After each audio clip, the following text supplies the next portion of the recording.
Okay, so we are going to go through a procedure for a functional assessment for fistula and or dehiscence. It's a combination of traditional Tullio and Hennebert test in conjunction with the Rollins-Gadre, which is a procedure that Dr. Rollins-Gadre and I worked on to identify patients, particularly with patulous footplate. And we have found this procedure to be very successful because we've added pressurization to sound and pressure-based dizziness.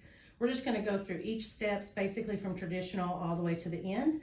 And I'm really excited because I'm getting to use my brand new equipment that just came out of the box from E3 Diagnostics. E3 Diagnostics. And we have Ryan here with us who has set up the equipment so that I can make sure I use it to the best of the vision or the video ability today. Okay. All right. Thank you, Emmy and Tavia. All right. So the first thing, we're just going to pick up where we would traditionally be. So any patient that would have symptoms that would indicate for need for further testing, whether that be chronic symptoms of head pressure, ear pressure, and intractable BPPV, or some other thing where you just can't resolve it and you have no other indication why things can't be resolved, we move into this test. This patient would typically have already had a complete vestibular battery, but not necessarily. Sometimes you'll get a patient on tympanometry, they say, I'm sick. And it's like, well, we should really jump to this part of the test and do the other parts later. So, but typically we would have had a full audiometric, and the audiometric assessment should include as low and high frequency as you can possibly go. If you can do 125, make sure that you do 125, and any frequency you can test with the equipment you have. And ideally you would also use inserts for that, just because you want as deep a fit as possible. So the goal for me when I'm doing these procedures is to make sure that I have as much of the eardrum pressurized as possible so that the stability of the test stays as stable as possible. So we would use inserts for that testing. And then we would move, and then of course you're gonna do your bone conduction testing and make sure you're doing unmasked bone. Don't ever mask out what you need to mask out. Mask it out later when you wanna know what someone is hearing, but for our purposes, you're gonna do unmasked bone because we're gonna look for those little gaps related to a compliant system or a leaky system. So we have Tavia with goggles on, and we are recording her eye movement from the time we put the goggles on until the time she leaves our office.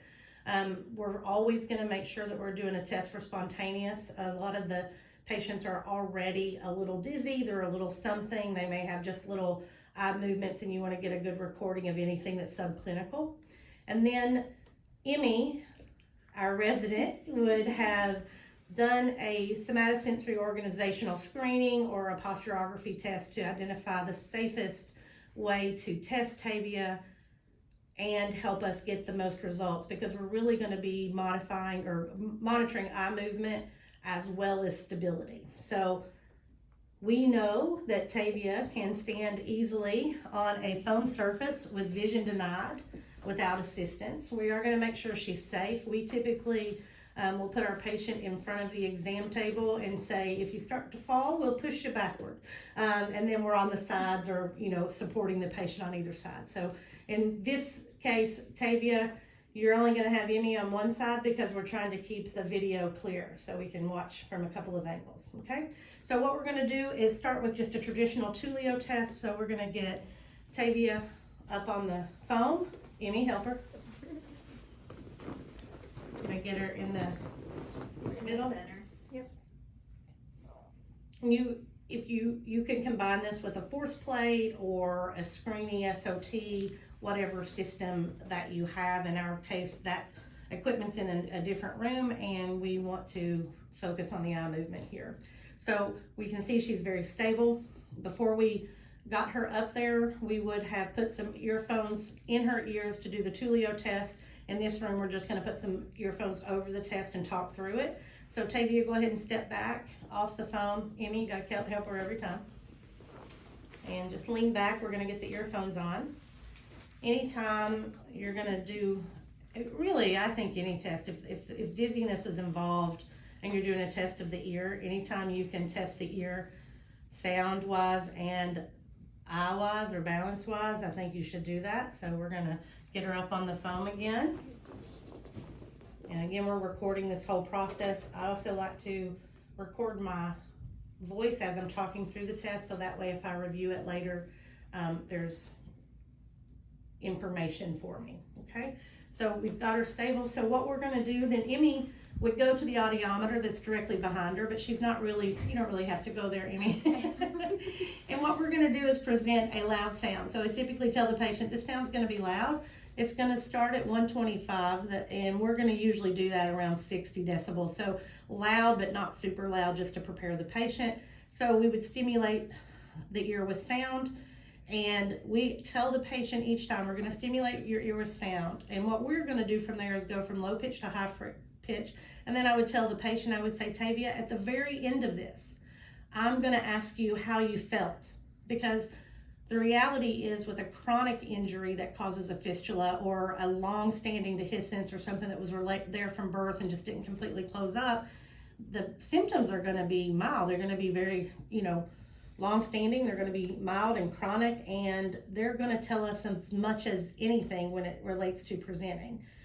Because if she's healthy like she is and physical already, she's spent a lifetime trying to avoid falling down, and she's compensated for that. So you'll get these patients in, a lot of times have been doing yoga for 20 years. Well, why have you been doing yoga for 20 years? And they go, I don't know. Well, my balance has always been bad. Okay, and then balance is always bad. Well, I fell out of a truck. So you always find that there's a reason that they've found ways to compensate to feel better. So we're gonna present at 70, and we're gonna just watch her balance and watch her eye movement the whole time. So then we're gonna go to all the way to equipment limits for the sound for Tullio, from low pitch to high pitch.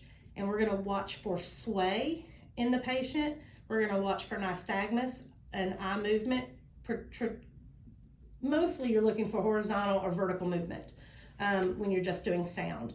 One thing that we've seen in a lot of the patients with patulous footplate is almost a bouncing movement. So the ones that have had a chronic problem, so they're physically active, and then something just triggers it to where they're feeling worse and worse. Rather than pitch and sway, it's almost a shudder. And then if you can just sort of touch down on her shoulders a little bit and just push, the patient almost bounces up and down just like that. You can see it in their eyes and you can see it in their feet, and their knees will give a little bit, but it's just like an up and down shudder. So as you can see, we've got no pitch or sway, and we've got no shudder here, so we've got a healthy person on the mat.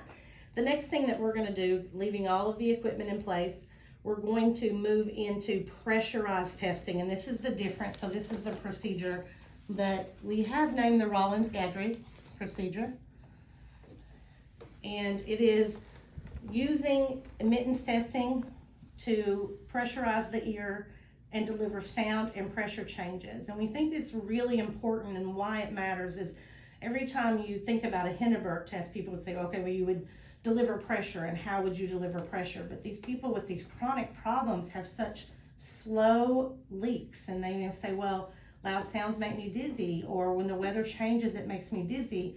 But to reproduce that in the clinic, it's difficult because the leak is so slow, and their vestibular system has been trying to compensate for that for years. So there's this constant compensation going on. So for us to reproduce it like a brand new acute injury, someone hit their head, their head, or they're in a car accident and they blew a purulent fistula, we know what that looks like. But a lot of these people have been walking around with really slow leaks for a long time. So what we're gonna do first is just traditional tympanometry. So Emmy's gonna put the equipment on, and she has an ear tip. Here it is. Hopefully we have the right one. Good catch.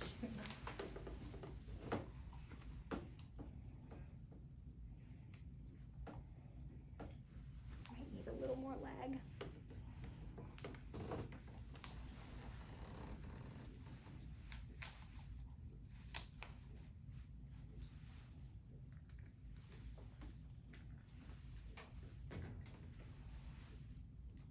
some of the patients, we're gonna let them sit down between each procedure, and we were gonna ask them how they feel each time. So a patient that Emmy and I worked with this morning, she's been having trouble for over 20 years. I think there was a car accident and then a really hard delivery, and her tests were positive bilaterally, but the one side was very significant, dizziness, nausea, every procedure that we did. And of course she was exhausted.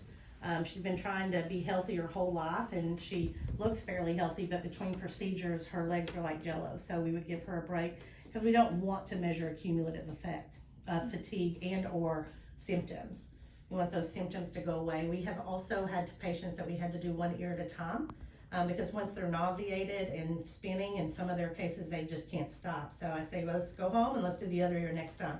You gotta get a sort of a baseline.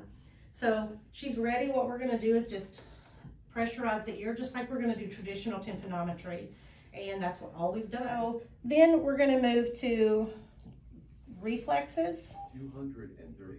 And Tavia, these are, you're gonna feel a little bit of a change or a little puff of air, but the sounds are gonna be loud. Okay, so for most cases, 220. we have a patient who does not have hearing loss at all, or sometimes they have super good hearing. So I just tend to prepare them for 210. the sound. We're gonna use it to test reflexes, and then we're also gonna just turn up the volume. And we're gonna watch each time for change in eye movement, so a presentation of nystagmus or 190. pitch or sway. And you can see she's steady. 180. This isn't gonna hurt her ears. We're just doing it once. We're going quickly. And then Tavia, did that make you dizzy at all? 170. No. It's not gonna make her dizzy, and her eyes are gonna look beautiful because she doesn't have a problem. And then 160. we're gonna stay on the same ear. And I always do the test in this order: sound, pressurized sound, and then just pressure, Hennebert. We're gonna move to 150. special test. Most patients who are positive are more positive at 140. specific frequencies. So let's say she did present positive at 2,000 and 4,000. Then I'm gonna do decay at 2,000 and 4,000. 100. I'm using decay as a test that you would always use it for, so that you are knowing there's no decay, or the system is normal, and that there's no weakening in its ability to hold a seal. But then also that I'm giving it the sound, and the sound is delivered at a high level over 15 seconds. All right, so for that patient who was positive with the little bouts of sound, now their ear is pressurized for a longer period of time. And what you'll typically see is nystagmus after you stop, as well as a steady pitch and sway. And most often, it's not just a sway that you're looking at, but you're looking at a person who goes one direction every single time you stimulate. So at 2,000 and 4,000, the patient this morning went to the right and back every time, like a dog leg, always right and definitely back every time she was positive, dizzy, nauseated afterwards. Tavia, you can see there's no change in eye movement. She's stable. And this also shows you that anything that isn't stable with no eye movement is not normal. This is a normal assessment. I'm also going to go ahead and do eustachian tube testing, because I want to make sure that we don't have a patulous eustachian tube mixing us up with other things. So typically we would sit the patient down for that procedure, unless I saw a reason to keep them standing with goggles, but I definitely keep the goggles on. So Tavia, you're going to sit down. We're not going to record the eustachian tube test because it's pretty standard. But again, we're just making sure that we're monitoring the eye movement. Thank you. Thanks. All right.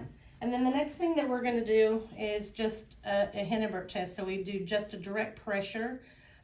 We use just a puff ball here because that's all we have. There's lots of different ways you can do a Hennebert assessment, but for us, we just use a traditional, little puffball liver sound. And we only are looking for rotary nystagmus in that circumstance. So we will typically present the puff. You can see the rotation, and we may ask the patient to move their eyes right or left just so we can see rotation. So if you're looking at this video here, you can see she's got great big eyes, really big iris in her pupils, and so they're taking up the whole big, beautiful screen. So if I really want to make sure I've got some rotation in there, I may have her move her eyes a little bit after the puff is down. And then we would say, Tavia, how did you feel? Did you have any dizziness? Nope. No. Nausea? No. Head pressure? No. Feel the same as you did when you came in? Yes. Okay, very good. All right, so we do the same thing with the other ear. And we do tend to start with the ear that we suspect as the problem always, because you don't know how those symptoms are going to land. And I think that's about it. Okay. We are looking at the idea of trying to pressurize while we do electrocochleography. Because, Stop. yeah, you can stop. Yeah. And looking at how pressure and sound interact on any procedure we can measure that on. We would also go ahead with traditional electrophysiology, so vestibular evoked potentials, ocular evoked potentials. So we'd have caloric information, ocular vimps if we need them. If we don't need them because we have calorics, we would not do them. Am I forgetting anything? Not that I can think of. Okay, that's the whole procedure. We do have other videos on the YouTube channel of patients who have volunteered to have their test recorded, and so you'll see some abnormal assessments as well.